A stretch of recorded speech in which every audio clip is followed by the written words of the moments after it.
Olá, seja bem-vindo. Me ajude a continuar criando conteúdo útil a seu estudo. Se inscreva no canal, curta o vídeo e compartilhe com amigos. Santos Dumont, o pai da aviação e o poeta do ar. Imagine um tempo em que voar era apenas um sonho, algo presente nos mitos e na ficção. Agora, imagine um homem que transformou esse sonho em realidade não só uma vez, mas várias, e com uma elegância e ousadia que o tornaram mundialmente famoso. Esse foi Alberto Santos Dumont, o brasileiro que nos deu as asas. Nascido em 1873 em Minas Gerais, na fazenda Cabangu, hoje cidade de Santos Dumont, e criado numa família rica, ligada à produção de café, Santos Dumont desde cedo mostrou uma paixão por mecânica, invenções e tudo o que envolvia o movimento. Ainda jovem, mudou-se para Paris, o centro do mundo científico e artístico da época, e lá dedicou sua vida ao seu grande objetivo: conquistar os céus.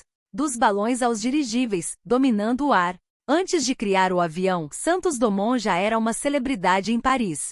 Ele começou experimentando com balões, mas logo percebeu a limitação deles, não podiam ser controlados contra o vento. Foi então que ele teve uma ideia brilhante: criar um dirigível, uma espécie de balão alongado com um motor e um leme que poderia ser direcionado. Entre 1898 e 1905, ele construiu vários dirigíveis, realizando feitos incríveis. O mais famoso foi o dirigível número 6, com o qual, em 1901, ele contornou a Torre Eiffel em Paris, e ganhou um prêmio de 100 mil francos, tornando-se um herói popular e provando que era possível dominar a navegação aérea. O voo do 14 bis, a história alada.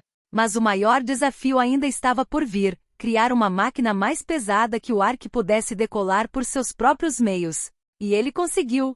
Em 23 de outubro de 1906, no campo de Bagatelle, em Paris, Santos Dumont fez história. Com seu aparelho 14 bis, uma invenção que parecia um misto de pipa e caixa, ele decolou. Voou por cerca de 60 metros a uma altura de 2 a 3 metros e aterrissou suavemente, tudo sob o olhar atento de uma multidão e de autoridades aeronáuticas. Foi o primeiro voo público e autônomo de um aparelho mais pesado que o ar na Europa, um marco fundamental na história da aviação. Não parou por aí. Em novembro do mesmo ano, ele voou novamente, desta vez por mais de 200 metros, quebrando seus próprios recordes e consolidando a era da aviação.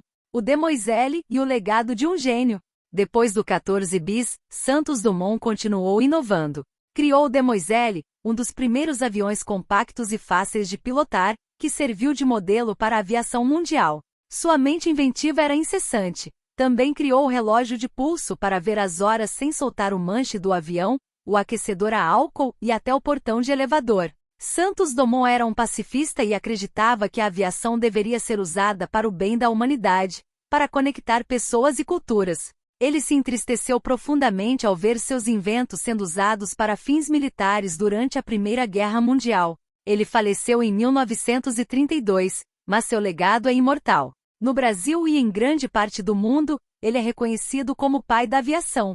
Sua coragem, sua genialidade e sua visão transformaram o mundo, mostrando que com criatividade e persistência, os sonhos mais audaciosos podem sim decolar. A disputa com os irmãos Wright. A disputa pela invenção do avião é um dos debates mais famosos da história da aviação.